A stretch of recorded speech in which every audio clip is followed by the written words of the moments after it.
Assalamualaikum warahmatullahi wabarakatuh. Perkenalkan, nama saya Denlora Nur Muhammad dengan NPM 21024010026 dari kelas A. Kali ini saya akan menjelaskan hasil kerja saya dengan judul Pertanian Modern.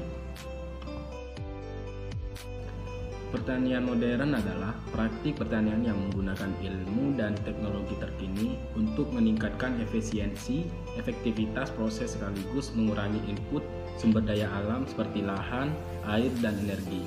Manfaat dari pertanian modern sendiri adalah untuk meningkatkan nilai ekspor, memutakhirkan metode yang sudah ada, berkembangnya sistem agribisnis yang menguntungkan, dan lainnya. Nah, selanjutnya saya akan menjelaskan apa itu urban farming. Urban farming adalah bentuk pertanian perkotaan menanam makanan di daerah perkotaan di darat, biasanya di halaman belakang atau di tanah kosong. Tetapi terkadang ruangan terabaikan seperti media jalan yang biasanya tidak didedikasikan untuk memproduksi makanan.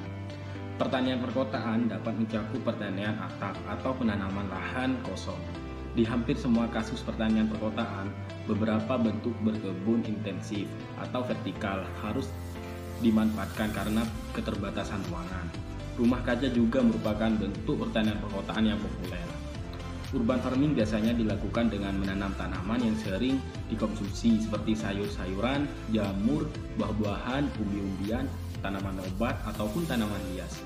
Urban farming pun juga bisa diaplikasikan ke dalam bentuk berternak hewan seperti unggas, kelinci, kambing, domba, sapi, hingga ikan. Manfaat urban farming sendiri ialah tentunya ada banyak manfaat yang bisa didapatkan dari kegiatan urban farming. Manfaat yang didapatkan dari kegiatan urban farming ini adalah manfaat kesehatan, manfaat ekonomis, serta manfaat bagi lingkungan. Nah, sistem budidaya urban farming, yaitu saya mengambil 4 contoh. Dari pertama vertikultur, yang kedua hidroponik, yang ketiga aquaponik, yang keempat wall gardening.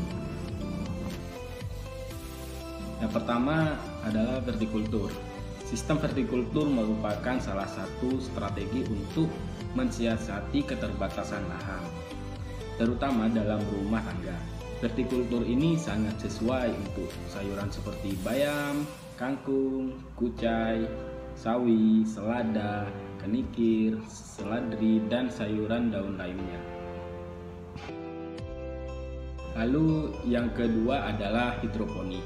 Budidaya tanaman yang memanfaatkan air tanpa menggunakan tanah sebagai media tanam berdasarkan media tumbuh yang digunakan.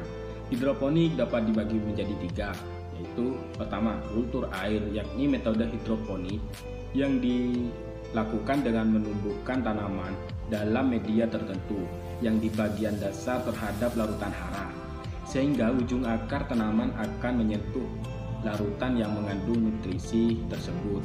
Kultur agregat, yaitu metode hidroponik yang dilakukan dengan menggunakan media tanaman berupa kerikil, pasir, arang, sekam, atau pasir.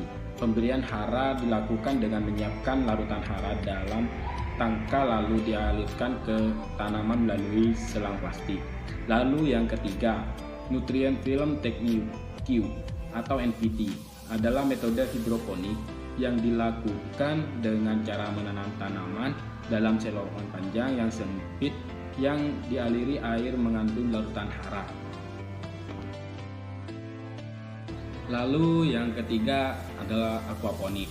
Aquaponik merupakan sistem produksi pangan, khususnya sayuran, yang diintegrasikan dengan budidaya hewan air seperti ikan, udang, dan seafood dalam suatu lingkungan simbiosis. Lalu yang terakhir ada wall gardening. Sistem budidaya wall gardening termasuk dalam jenis budidaya tanaman vertikal. Bedanya sistem ini memanfaatkan tembok atau dinding sebagai tempat untuk menempatkan modul pertanaman.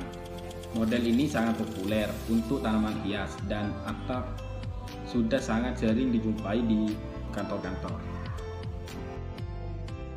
Nah, berikut adalah contoh dari tanaman vertikultur, ada hidroponik, lalu aquaponik, yang terakhir itu ada wall gardening. Berikut adalah jenis tanaman urban farming yang banyak diaplikasikan. Yang pertama sayuran hijau, yaitu ada sawi, selada, seledri, pakcoy, kucai, bayam, hingga kangkung. Yang kedua ada tanaman herbal rempah, ada jahe, lengkuas, sereh. Yang ketiga umbi-umbian seperti ketela, singkong, atau talas.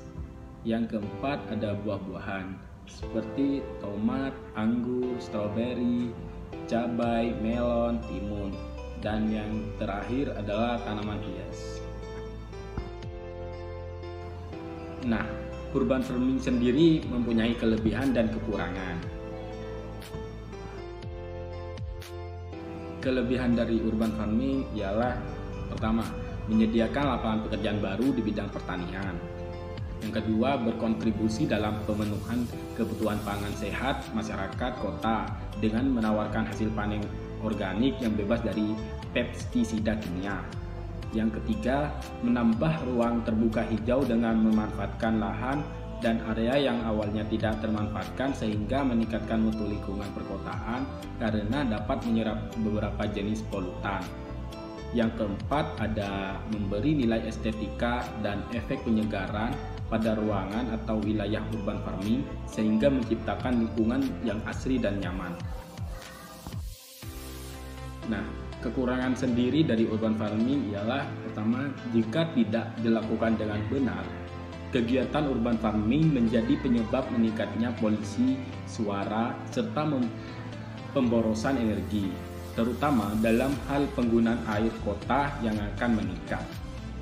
Yang kedua, ada urban farming yang dikelola dengan tidak baik, maka area perkebunan dapat menjadi tempat berkembangnya jenis nyamuk yang menyebabkan penyakit malaria.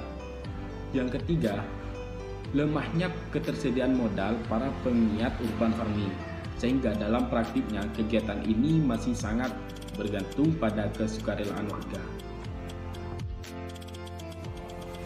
Nah, berikut daftar pustaka yang saya kutip dari berbagai artikel.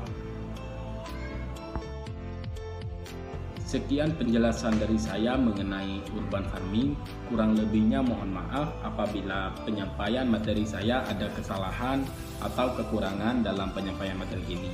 Semoga apa yang saya sampaikan bermanfaat bagi semua orang. Saya akhiri. Wassalamualaikum warahmatullahi wabarakatuh.